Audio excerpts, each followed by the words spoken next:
কতদিন বলেছিলাম একটা গঙ্গাসাগর সেতু করে দাও, বলতে বলতে আমার মুখ শুকিয়ে গেছে। কই বিরোধী দলের নেতারা, হিন্দু ধর্মের পথপ্রদর্শক একবারও বলেছিলেন কেন্দ্রীয় সরকারকে গঙ্গাসাগর সেতুটা করা উচিত গঙ্গাসাগরের স্বার্থে? না, করেননি।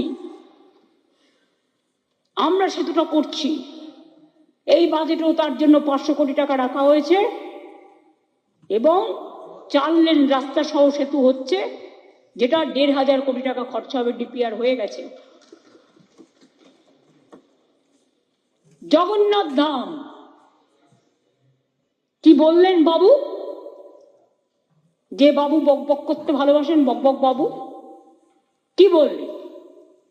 বললেন যেদিন ওটা হবে আমি সেদিন সব ঘেরাও করে বসে থাকবো।